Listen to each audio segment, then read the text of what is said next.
Welcome to the Shema podcast, the podcast for the perplexed, where Torah insights intertwined through personal stories as well as interviews with leading Torah scholars demonstrate the empowering qualities of Torah and mitzvot. For more great Torah learning through Torch, the Torah Outreach Center of Houston, go to torchweb.org. Now to the show.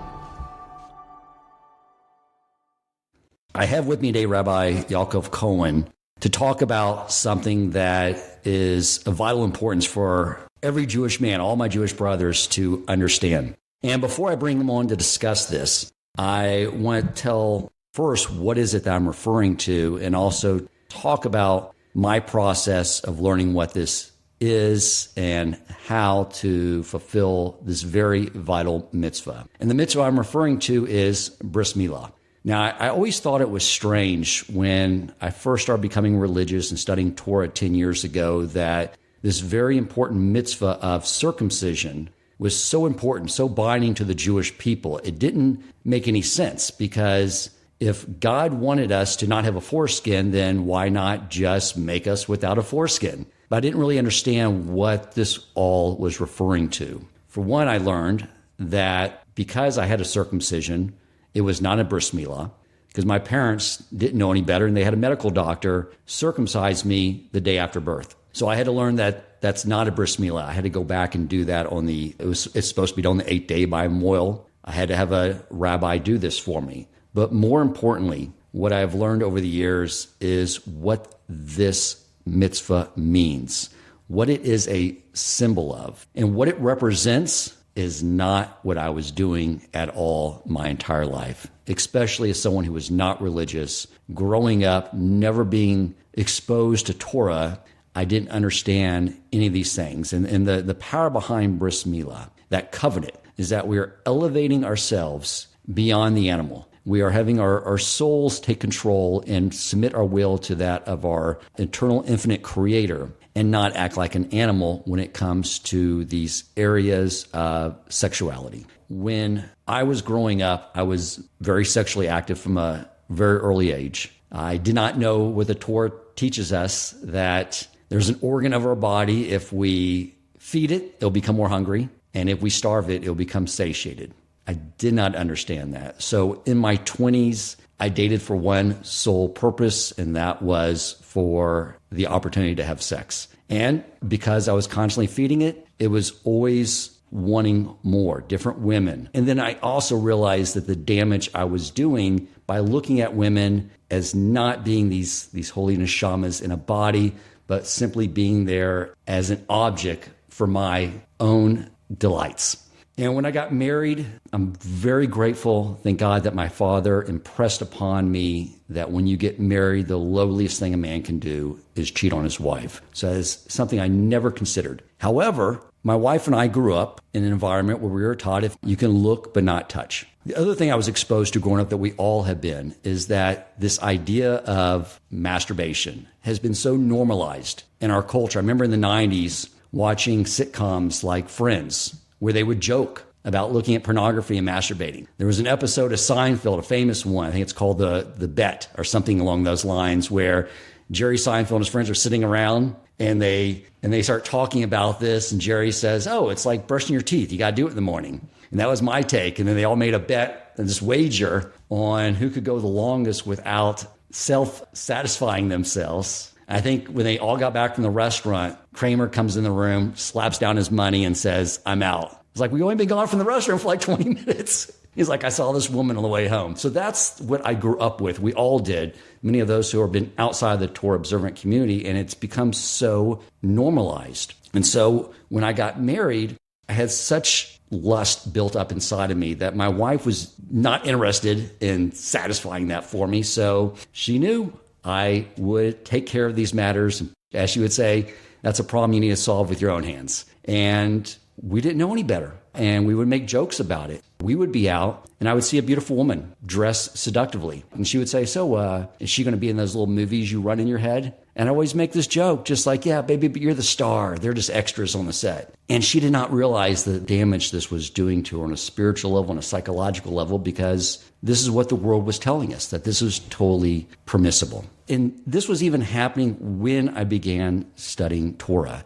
And I would come across, I remember a Talmudic verse that said, if something to the effect that if a man can't control himself in this area, it's better if his hands are chopped off. I remember reading that early on going, whoa, I don't like that. So I went to look for other opinions, and they're on there online, people that call themselves rabbis that would say in their blogs that was totally permissible, but these are not rabbis. They're people with the title rabbi. And I said, okay, I like their opinion. Because I couldn't imagine not being able to do that because it seemed like just this an urge that the body needed to release, like go in the bathroom. I couldn't imagine this. And I would come across text from time to time and I would just overlook it. And the other thing that really bothered me when I first started studying Torah was understanding that Hashem knows not only our actions and our words, but he knows our thoughts. That idea bothered me to no end at the beginning of my studies because I knew what my thoughts were many times. And I don't want Hashem in my mind when I wanted those just to be mine. But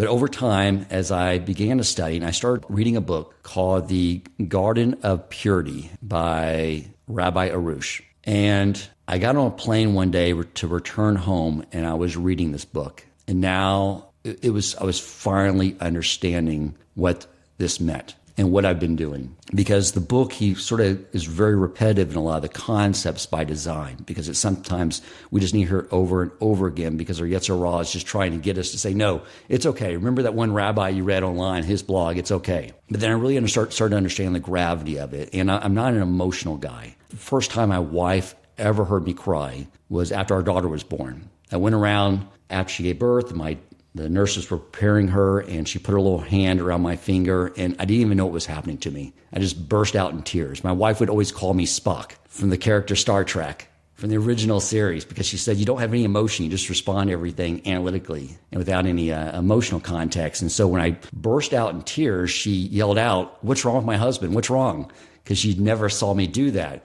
But those were tears of joy. When I was on the plane that day and the plane was taking off and I understood the gravity of what I've been doing, I burst out into tears as well. But those were tears of shame. And I remember I had to get my composure very quickly because I was sitting on a plane next to another man. And I looked out the window to distract myself and got my composure. And then I pulled out my laptop and decided to get to work and get my mind off of it. And then I remember thinking to myself, what happens when you die? Because that shame I felt burned so bad to know that what I've been doing is so distant from God and what he brought me into this world to do. And I was just thinking, when I die, I can no longer distract myself. I'm no longer in a body with all its sensory perception tied to the world around me. I'm just going to be left there with that total shame. And it burns. In my theory, to me, it seemed like that is what fuels the fires of Gehenna. It's just the shame of being in the presence of the Almighty. And I really wanted to remember that feeling because I knew it would motivate me to do the change I needed to do. And on my way back from the airport home that day, I did call my rabbis, Rabbi Yaakov Wolbe, because I was pretty broken down. And he reminded me of Teshuvah. And I wanted just to say it out loud to someone. This is what I've been doing, because I wanted to make sure I changed. And so this process was very challenging because I had been fueling these movies in my head. And my Yetzer Hara was more than happy to be the executive producer of all these movies.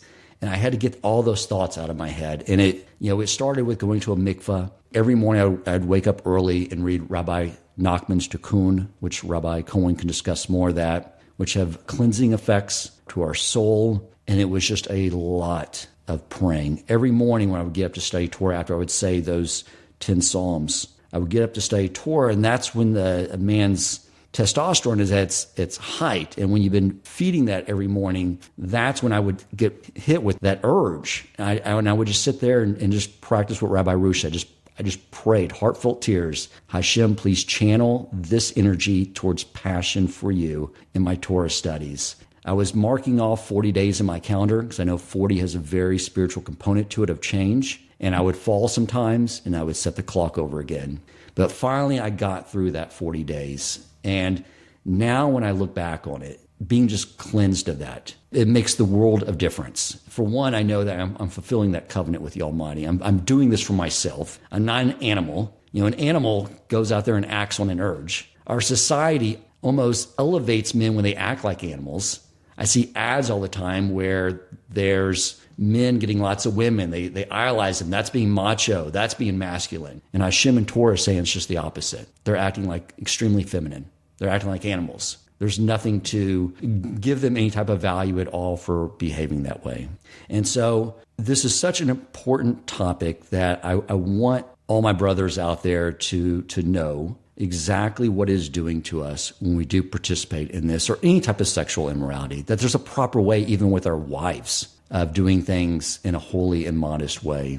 And to make sure that whether it's at that point in time when your soul is pulled from your body, you stand before the Almighty, I don't want any of you to ever feel the burning shame of knowing that you didn't have the opportunity to do teshuvah for this in this world. Or as we know, we're in the doorsteps of Mashiach, and I don't want any of us to get caught with our pants down, figuratively or literally, when it comes to this matter. So I will now bring on Rabbi Cohen. Rabbi, thank you so much for coming on to talk about this very important topic.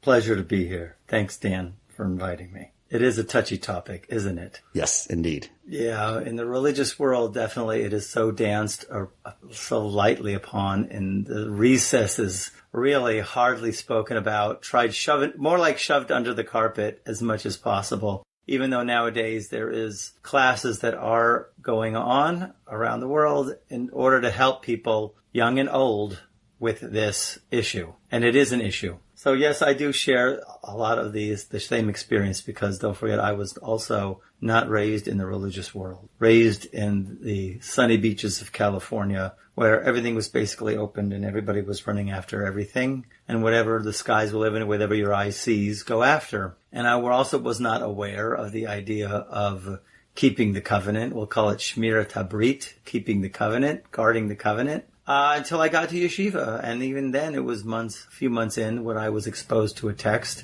that also made me cry and probably, made me also shake to realize that, whoa, I had no idea that the Torah, how the Torah views this activity. Because of course nowadays, and it probably was then and it's more now, that the psychologist will say, and the world will say, this is a natural thing to do. It's part of your nature. It's what we do. And the Torah teaches that it's not so. And the inner reason why is because that science is not proven, but all of the Kabbalistic texts come and tell us that the seed of a man comes from the brain. It comes from the mind. It comes from the highest place. As a matter of fact, I think even also physiology, I'm not sure where I read it, in what book, that, at the time that there is an ejaculation, all of the body, as well as the mind, donates their best for the arrows that are shot forward, okay? In other words, it's a portion of yourself that you're giving over. And the idea here is that the mind and the body, this is potential life. The seed is called potential life, that it can impregnate.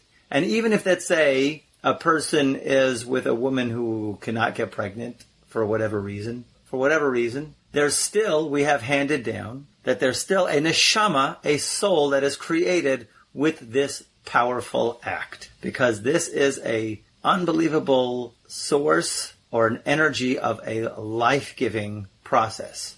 It is in a certain way an ultimate giving, a man's ultimate giving of the self. He's giving his seed over to create the future, to create a person. So in doing that, if it's wasted and put not in the proper place, so then that's called wasted potential. So therefore, we have in Torah tradition something called tuma. The Hebrew word for tuma is literally translated as defilement, but it really is not the proper definition for tuma. Tuma really means this, a lack of life energy. So there's different levels of this lack of life energy. The most strongest lack of life energy is a corpse. Why?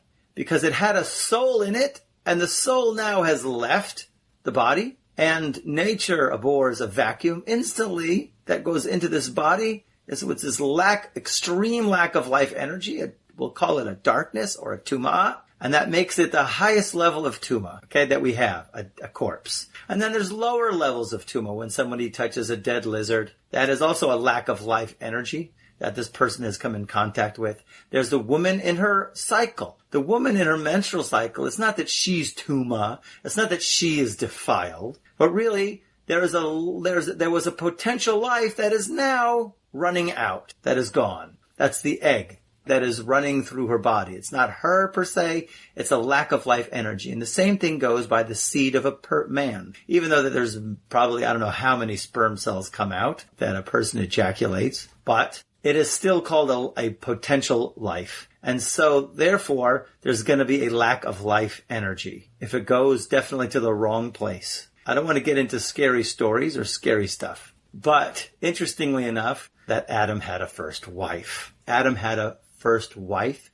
I'm not going to say her whole name. We're not allowed to say. He had a first wife and her name was Lil. We don't say her whole name. We're not allowed to say her whole name. And because we are very subtle energies, and to say her whole name, well, we're going to be introduced to it. In any case, Adam and Lil, the first wife, had an argument. I won't go into the details of that argument. And basically what happened is, because of this little argument, God took Lil and took her out of the Garden of Eden. And then, of course, God had made Eve. And, of course, he made Adam to go to sleep. He created Eve from the side or the rib. And then, of course, Adam was joined with his flesh of flesh, bone of bone, with his wife Eve. Now, Lil is outside the Garden of Eden, seeing her ex get remarried. And I wonder what that would be going on in her mind. She's not too happy. Just to play it out in terms of the drama. Of course, all of these things have different and a higher scale metaphor, but just for us, in terms of the storyline, that's how it goes, okay? But of course, these represent Kabbalistic energies and flows of energies, and really it is the creation of free will. So as it goes, Eve got married to Adam. Lil is outside of the Garden of Eden, is not too excited about this. As a matter of fact, she's really mad. She's mad at God, and she's mad at Adam, and she's going to take her revenge. And how does she do it? So after that whole incident there, Adam had Cain and Abel. Cain killed Abel. Adam separated from his wife for 130 years. And in those years, every single night, wherever Adam was, Lil would come to him. Actually, Lil, and she had another friend, Nama. They would come with cerveza and tequila, and they would have a nice hot tub party. And basically, how that's interpreted in Kabbalistic texts is Adam had a lot of seminal emissions. And through those seminal emissions, there were certain entities that were born. And you talk about 130 years of entities that were born. And the point of what I'm saying is that when the seed doesn't go into the right place, it doesn't mean, okay, it's dead, move on. There is some effect of that action. Like there's an effect of every single one of our actions. It happens to be in the spiritual realm, there's a huge effect to this action. It does give birth to something. And when a man is with his wife in holiness, and whether it's for the sake of having an actual child or not, then there's still a spiritual entity that is produced. And just to end it off here, to let you go to the next point, which is, it says when Abraham and Sarah left Haran, it says they brought the souls, all the souls that they made in Haran. And some of the commentaries bring down, what does it mean, the souls that they made in Haran? That means that every time that they were together, even though they weren't having any physical children, they gave birth in the spiritual realm to many, many, many, many, many, many, many children in the spiritual realm. And only later we find, actually, this is why people who convert, they always will call them after they convert, this is so-and-so, son of Abraham. Or this lady is now so-and-so, son of Sarah. They're always going to be Ben Abraham or Ben Sarah, because we say that those were the souls that Abraham and Sarah created. And now, only now, thousands of years later, is there a chance to come into this world. So, just in short, the seed is a very, very high potential energy. So, therefore, we always try to, use it for its holiest purpose. So it sounds like that whether we are engaged in that act in a holy way with our wife, in a proper way of modesty, then it's still creating something very positive. Absolutely. Even if a baby doesn't occur from that. Yes. And if we do it in a negative way, it's creating something very negative as well. Right. Because that is the thought that I learned about, the idea that I learned about early on that really freaked me out. When I had to come and talk to Shauna and tell her how this was wrong, how I'm going to be going through this process, the damage I've been doing to her, talking about that apparently that Lil conceives with this spilt seed. And I told her, apparently I have, hundreds and hundreds of demon children, whatever they are, who never once got me a Father's Day card. But I have, thank God, a process for ridding them through Rabbi Nachman's Tikkun, through these processes. But, I did bring you on. I did want you to share what is happening in the spiritual realm. And yeah, it's a little scary, but I think that truth, understanding that, brings some gravity to anyone who's struggling with this to say, I need to change. And then we can talk about the path forward on how to go about breaking ourselves of this behavior. I know where I came from. I was in an all-out war. Okay, because I got to yeshiva when I was 19, and in yeshiva, it's an all-men's school, and and there's no dating until you're ready only to get married. And even though, let's say, my body wanted to get married right away because my hormones were raging, I still wasn't on the right mental attitude and level of maturity to get married, obviously, because Hashem kept me there for 10 years. And so you have a lot to fight with and grasp with, but there are a lot of what we call eitzes, advice. There's a lot of advice, baby steps to try to get one. And never, the biggest rule always was never despair. The biggest rule always, and Rabbi Nachman always teaches this, is you have to always be happy. You never can let yourself get down. In other words, even if you fall, you got to bounce right back. And you got to fight with all you've got. And believe me, a lot of falling, I tell you, it got to a point where I slept in the Beit Midrash, in the study house, for years on a hardwood bench with the lights on, blaring at me, just so I would be able to have control over this. That was kind of extreme. I don't advise it, but I'm telling you, there's always a path. But rule number one is, if you fall, you bounce back up. Never allow yourself get depressed. The evil inclination, that's the first thing, the greatest thing he wants you to do is to be despair and get depressed. So you have to always be resilient. Yeah, the Yetzer Hara sort of like me in my 20s. Like I was the guy that would, when I was out drinking with my friends, that would urge them on to do something really stupid for my entertainment. And then the next morning when I was bailing them out of jail, I'd be like, why'd you do that? That was stupid. And you're like, you're the one that told me to take that shot and go do that. I was that guy. That's it. Basically the Yetzer Hara is a jerk like that. It's like, yeah, do it. And then after you do it, it's like, man, you're really a pitiful individual for doing that. And you're like, you're the one that talked me into doing that. But that is the MO. And that is something I think you're right. It's very important to remember is staying joyful and moving forward.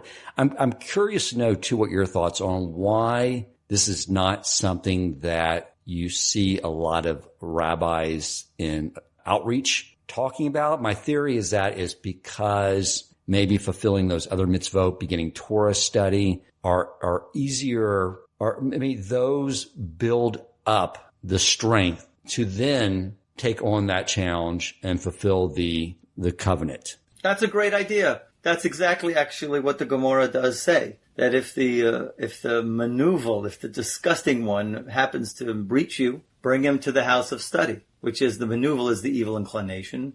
If he happens to hit you, so you got to turn yourself to Torah because Torah is the remedy against the evil inclination. So I would assume that yes, the rabbis most rabbis don't go head on to this because you're right. First of all, it's too big a mountain. You're talking about you're going against the entire world. People hear this idea of it being, guarding the covenant.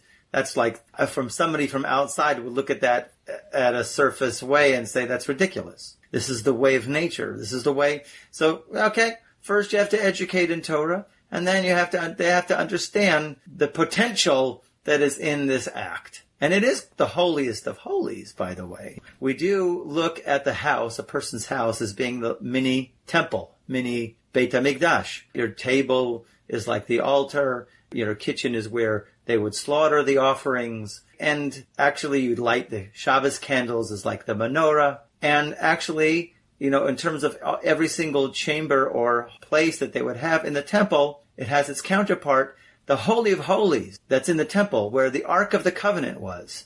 That's the tablets that Moses brought down, is the bedroom, which I'm sure you've heard that before. I have not. Oh, yes. That's the Holy of Holies. So it actually deserves, in terms of what a person thinks and all of the laws and all of the customs that go into it. But for the meantime, a person has to know this is a very holy act. And so once a person knows the potential, the high potential of it, right, so once you understand the spiritual potential of this, so then you'll be more sensitized and be aware of it. But then, of course, there's the many other positive aspects to guarding the covenant, such as your prayers are answered, your fulfillment, you feel you've risen above. It's just this what makes a man a man. And, people think not so. So you're right. It's going totally against the grain of the world, but this is what the Torah says, and we have to accept that this is a huge force of holiness for everybody, and therefore we have to do whatever we can to stay in holiness, because that really is our power. Even back when I was engaging in that, the reason it's not like any other bodily function is because that function only happens if you entertain thoughts. It can't happen in the absence of thoughts. And the thoughts always would become, more diminished. So that right there shows that there's something, obviously, it's not like some other bodily function. Yeah, so now you're getting into something else. You're getting into kind of like what areas or what advice can we start in terms of the path. So the first path really is watching the eyes. Okay? You mentioned thoughts, but I go first because usually, yes, the person's thoughts can wander, and a person, actually, we say, a person does not makshe. His limb does not get hard unless there's a will, okay? In other words, there has to be thought. But I say before thoughts is once you watch your eyes. The first thing is, and it's a hard one, but it can be done, you have to start to watch your eyes. You have to start to watch what you see on the internet. You start to watch on the street, and you start to watch your eyes, because the evil inclination only dwells on what the eyes see. If the eye doesn't see it, the evil inclination has no power. And isn't that what when we read the Shema and it discusses the tzitzit, that is what that is there for, is to remind us to not wander after our eyes? Yes, right, because the eyes will take you to somewhere else. And then once the eye sees, as we have handed down, the heart desires, and then the body goes after. So it starts with the eye seeing, and then your thoughts. The eyes are the first project energy or capturer of energy that comes out of the mind. It's the first thing. So therefore, once you got it in the eyes, you've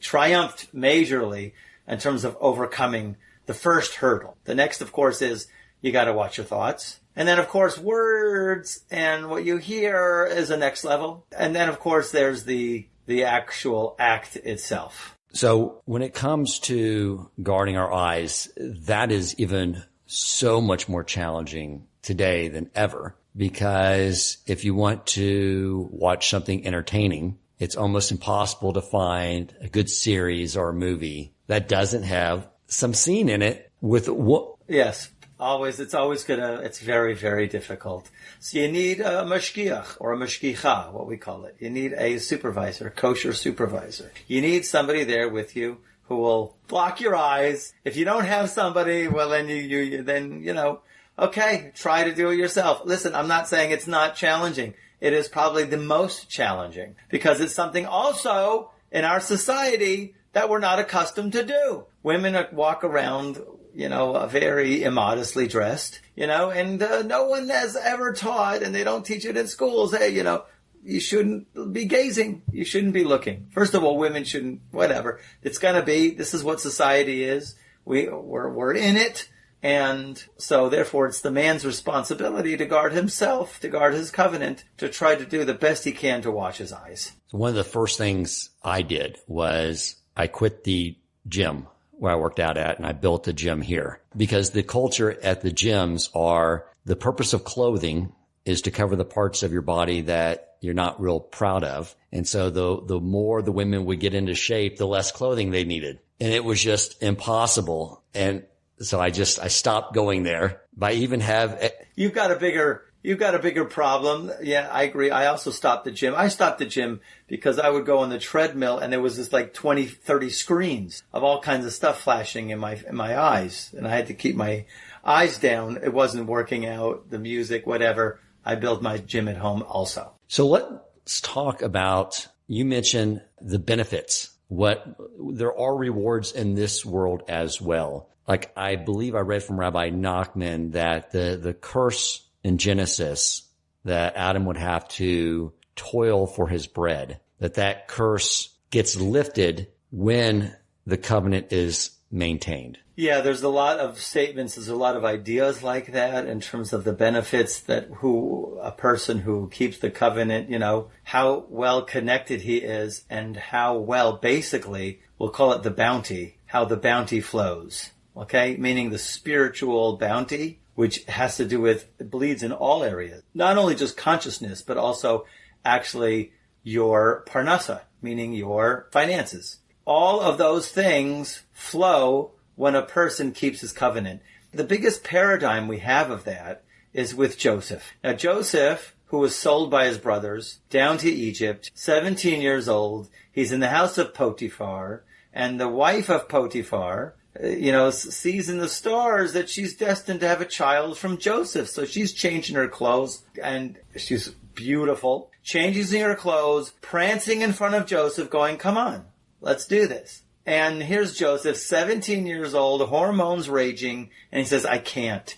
I would sin against God. It would result in unbelievable damage to me and to my family and to the world. So he overcame a huge test that I don't know if any of us would be able to withstand. Nevertheless, because he did that, meaning he kept his covenant, he did not live with this married woman, he was able to be the conduit for all of the food supply of the entire world. Now, in the Kabbalistic sense, if you notice the 10 Sfirot, Joseph corresponds to what we call Yesod. Yesod is called foundation. It also, all of the 10 Sfirot correspond to our body parts. So you'll have 3 columns of the 10 Sfirot, but there's the middle column, actually, and the 9th Sfirah is called Yesod, foundation, corresponds to Joseph, and also corresponds to the circumcision, that particular body part. So here he totally embodied the commitment of this body part, and that's what he really represents, commitment, the energy of I am committed, and therefore, because of that, if you know how the spherotic realms and the realms from heaven and the cosmic realm, how all of the shefa, all of the abundance, all of the blessing flows down, it always throws through Yesod down to Malchut, the 10th Sphira, right, which is the feminine Sphira. So therefore he became the conduit of all of the energy of the entire world because of his level of commitment. So, in other words, the idea here is level of commitment will enable a person not only has a connection to God, not only he'll have unbelievable insights, not only will his prayers be answered, but also his finances will be in order. Beautiful. How does kosher play into this? Because I got rid of shellfish and pork very early, but I was still eating non-kosher meat and poultry. And to me, after I went through this process, I realized what can make this easier, it seems, would be to eliminate the non-kosher meat, the non-kosher steaks, because it has blood in it. And I just sort of reason that when you're eating a steak and it hasn't been killed in a kosher way and it hasn't been bled, that you're basically consuming the animal's nephesh soul. And that would make this challenge of removing those thoughts and fixing myself in this area more challenging unless I got that pure kosher diet. Would you say that the kosher diet definitely plays a role in fortifying ourselves in this area? First of all, your explanation I've never heard. It's quite interesting. I like it, that it has to do directly with that. But in a more general way with what our sages handed down, which is could be in alignment with what you saying.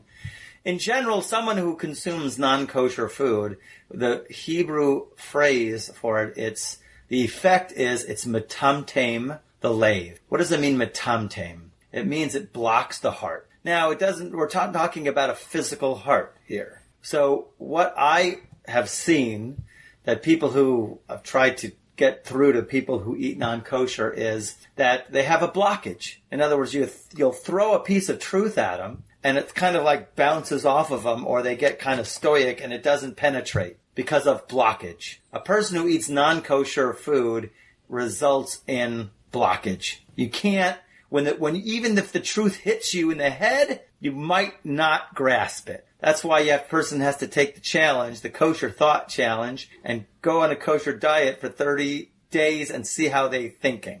How their thinking is, okay? Because but in a certain sense of how you're saying it along those lines, okay, if you can't see the truth, that means it's not going to penetrate. So that means you're going to remain in the old patterns of behavior, which is the way of the world, which is look wherever you want, do whatever you want, chase whatever you want. So that's how kosher food, I would think, would be a help for it, but not the ultimate rectification. Did I reason that correctly? Because I always understood that the levels of the soul, that the nefesh is what resides in the blood, and that is what we share with animal kingdom. That is true. Yeah, that's true. Bottom line, we don't have the reasons for kosher. As much as we can try to grasp, and things might seem to line up, but we really don't know the underlying reasons why God prescribed these as kosher and these as not kosher. But we do have the effect of that if a person did eat kosher, there is going to be an effect. Even though, let's say, you can have all of the good intentions in the world, you cannot expect to drink a cup of gasoline and, well, I didn't mean to, and it not to have an effect. It's going to have an effect. So in this way, if you look at the nefesh is in the blood, that is true for anything. The life force is in the blood. And it's true, we do say you are what you eat. And it does have an effect on the Jewish people in general. You could look at it as we only eat sheep, goats, and cows. We don't eat predators, no predatorial birds. So we have that kind of nature about us that we're not very predatorial. So that part of the nefesh, we could say, doesn't affect us. In other words, that part of the nefesh of a non-kosher animal or a non-kosher slaughtered animal. So tell us about the process for change in this area. Like maybe if you could start off with Rabbi Nachman's tikkun and what he brought down. So, usually believe me, in my war that I went through, my 10-year war, it was, I went to many Kabbalists for rectification. I went to many, rabbis for advice. And there are many pieces of advice. Like I was going to say earlier, you don't have glasses. I do. Like when I go to the airport, I could take off my glasses and, all the people who you in the gym, now it doesn't matter. The clothes come off in the gym. No, they wear the yoga pants. The world is just one big yoga pants. Okay. It's like Planet Yoga pants, okay? So, even in the airports, I remember hearing a comedian going, doesn't anybody get dressed to go to the airport anymore? They just roll out of bed and so, I take off my glasses, but because those that has to do with the eyes. But, specifically, let's say if, those kind of things, you don't have glasses to take off and guarding your eyes is, of course, a big challenge. But let's talk about the thoughts. The biggest thing that Rabbi Nachman says, first of all, that he does talk about all of the desires of the world, and the head of the taivas, the head of those desires is the desire for adultery, niyuf, or whatever you'll call it. Promiscuity. So if a person, the best way to do that, actually, he says, quite simple, is to say the Shema. In other words, if you're hit with a thought and you can't get to a study house, whatever it is, wherever you're at, you say the Shema. Shema Yisrael, Hashem Elokeinu Hashem Echad. Hear, O Israel, the Lord is our God, the Lord is one. And you say the second phrase, Baruch Shem Kavod Malchuto Le'olam Va'ed. Blessed be His glorious name forever and ever. Blessed be His glorious kingdom forever and ever. So the idea here of that Shema is a lot into it, believe it or not. That simply, what you're doing, when you go back into it, there's a lot into it, but it really, of course, is our basic mission statement. It gets us back into the mission that we're all here for. The one God, the one universal force. But more specifically, Rabbi Nachman goes into in Torah Lamed Vav, in Likutei Maharan. So when you say, that's exactly why, actually, when you say the Shema, you have to cover your eyes. Once again, there's an eye thing there. Because you have to mamish go as if you are blind. And then what it is the first sentence of the Shema is 6 words. Hear, O Israel, the Lord is our God, the Lord is one. And the second phrase is also 6 words. 6 plus 6 is 12. 12 is the 12 tribes of Israel. Let me tell you a story about the beginning of Shema. There's 2 times that actually it brings down in our Midrash when the Shema was said.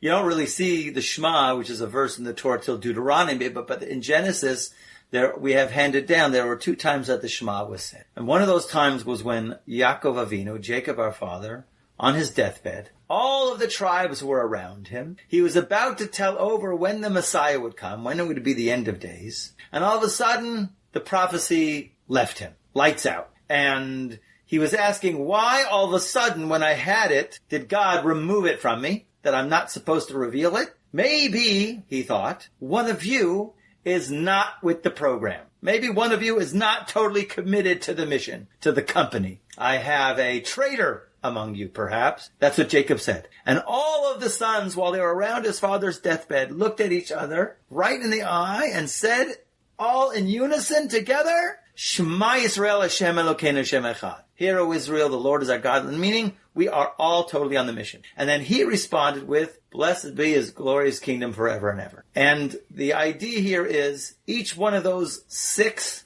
and 6 is 12, is the 12 tribes, basically. So when a person says Shema, he has to have in mind that he is taking his soul back up into the 12 tribes. Those 6 words. By the way, also, if you'll count the letters, there's 49 letters. If you count all of the letters of the 12 tribes, also 49 letters. So it's all lined up. So basically what it is also actually he brings exactly what really happens, because the language is quite sweet. So he says here, so a person has to block his eyes. Ki tikun zeh shel hirhu reznus shebala adam, because this rectification of thoughts of promiscuity, it comes to a man, that's the tikkun is, that he should say the Shema and Baruch Shem, because this desire for promiscuity comes from actually me'achiras damim, from actually the thickness of the blood. Once again, you're talking about the blood. It comes from the dirt, the schmutz that's in the blood. That's really, he says,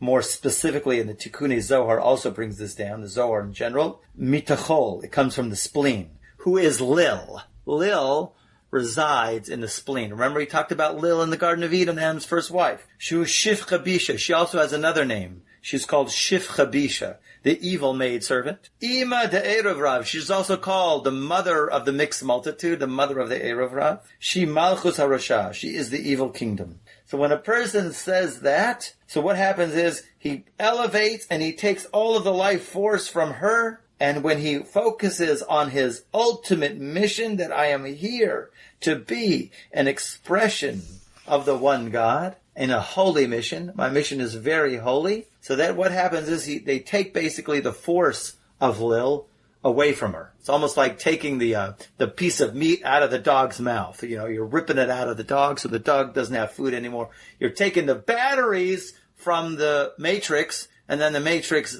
naturally dies. Okay, that's probably the best metaphor. That's really actually how the dark side loses in the end. The dark side dies in the end. There's no more life force in it, and therefore it's gone. So when you say Shema, you're like sucking the life force out of the dark side, going into the light side, and boom. That is the biggest piece of advice that Rabbi Nachman says all the time. Yes, it works with anything, works with any thought at all, but specifically this thought.